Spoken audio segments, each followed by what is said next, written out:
بھیرا پاکستان کا تاریخی شہر صوبہ پنجاب کی سرگودا تحصیل میں واقع ہے۔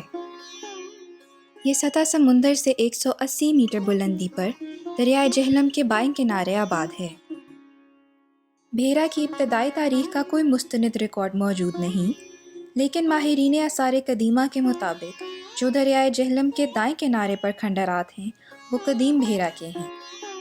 اس شہر کا سب سے پہلا ذکر سکندر اعظم کے دور کی تاریخی کتابوں میں کھیوڑا کے پہاڑی سلسلے کے بے نام دارالحکومت کے طور پر ملتا ہے۔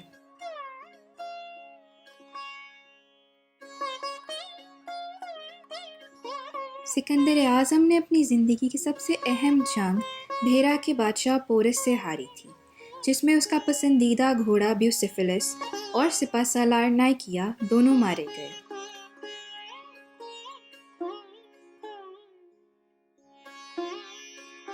اس شہر نے 10ویں اور 11ویں صدی میں چنگیز خان اور پھر محمود غزنوی کے معرکے بھی دیکھے۔ 16ویں صدی میں بھیرا بابر کی سلطنت کا حصہ بن گیا۔ اس نے راجہ جوگناتھ کو یہاں کا حاکم مقرر کیا۔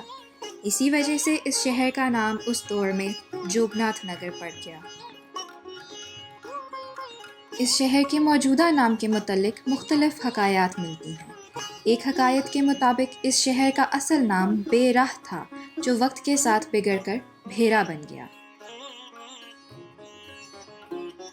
جبکہ تاریخ بھیرا کے مصنف کے مطابق لفظ بھیرا 2 سنسکرت لفظوں کا مجموعہ ہے، جس میں بھے لفظ کا مطلب خوف اور ہرا کا مطلب پاک ہے، یعنی خوف سے پاک شہر۔ قدرتی طور پر جنگل، کوہستانی نمک اور دریائے جہلم کے بیچ میں گھرا ہونے کی وجہ سے اس شہر کا نام بھیرا یعنی خوف سے پاک شہر پڑا۔ ایک اور حکایت کے مطابق لفظ بھیرا بہورا یعنی مختلف راستے سے نکلا ہے۔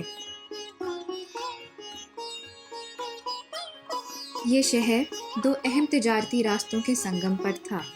ایک راستہ دریائے جہلم کے ذریعے کشمیر کو سندھ سے ملاتا تھا، جبکہ دوسرا راستہ دلی سے کابل کو جاتا تھا۔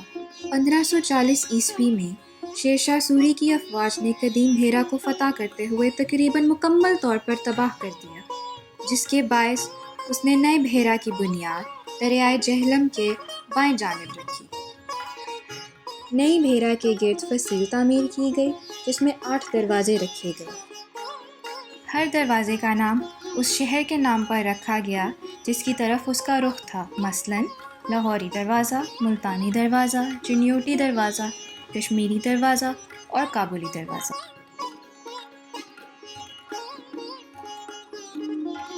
شیر شاہ سوری نے اس شہر میں ایک جامع مسجد بھی تعمیر کروائی، جو آج کل شیر شاہ سوری مسجد کے نام سے مشہور ہے۔ اس مسجد کے 3 بڑے گنبد اور محرابی دروازے اس کی پہچان بن چکے ہیں۔